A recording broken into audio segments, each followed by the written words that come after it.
Have you ever had that quiet moment where the world falls away and you ask, who am I really? Not the name, not the job, not the identity others project onto you, but the raw, wordless presence behind the mask? And yet, silence answers. That silence, terrifying and vast, whispers a truth most can't bear to face. You are not who you think you are. And that illusion, the one you've called me your whole life, may be the very thing keeping you lost, restless, and unfulfilled.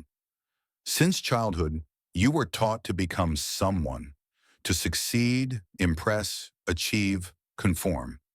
You were handed labels and told they were you: quiet, ambitious, smart, average, too much, not enough. And so you built a version of yourself, layer upon layer, like a house of mirrors. But deep down beneath the applause and the shame, a quiet voice still calls. It calls in your boredom. It screams in your anxiety. It weeps in your loneliness. It isn't asking you to become anything. It's asking you to remember what you already are and always were. This is where the lie begins. The lie of the true self. The myth that there is a solid, stable identity hiding behind the noise, just waiting to be found like some buried treasure. But what if that treasure doesn't exist? Plato once spoke of the soul's longing for truth, but truth, he warned, is not found in the visible world. Nietzsche shattered the modern ego when he declared, "Become who you are." Not find, become. As if the self is not a thing, but a direction, a becoming, a fire that consumes its own ashes. And Buddhism goes further still. There is no self to begin with, no core identity, no fixed essence, only a stream of ever-changing sensations, memories, thoughts. Like clouds drifting across a vast sky, they appear, vanish, and reappear, never the same. So what are you clinging to when you say, I am this? You are clinging to a shadow. This is why you suffer.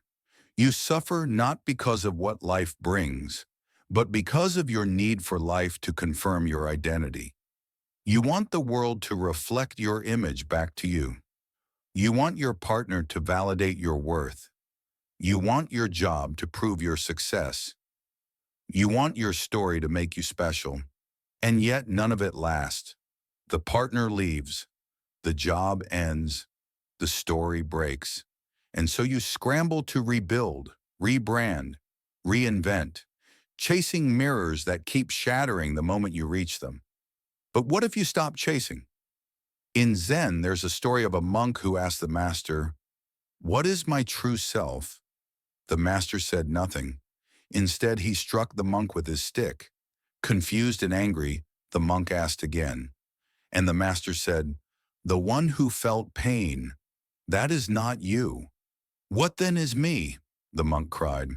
And the master whispered, "The one who witnessed it all." Let that settle. You are not your feelings, not your past, not even your thoughts. You are the awareness behind them, the space in which they arise. You are not a noun. You are a verb, a process, an unfolding. The truth? There is no fixed you, and that's your freedom. So what now? Let go of the need to define yourself. Let go of the pressure to be consistent, coherent, perfect. Let the masks fall. Let the old stories burn. Dare to be empty. Dare to be present. Dare to watch yourself dissolve. And in that empty space, feel something deeper rise. Not an answer, not a conclusion, but a quiet knowing. Not of who you are, but of what you are becoming. You are not who you think you are. You are far more terrifying and far more beautiful. Now ask yourself this. If you're not who you think you are, who are you without your thoughts?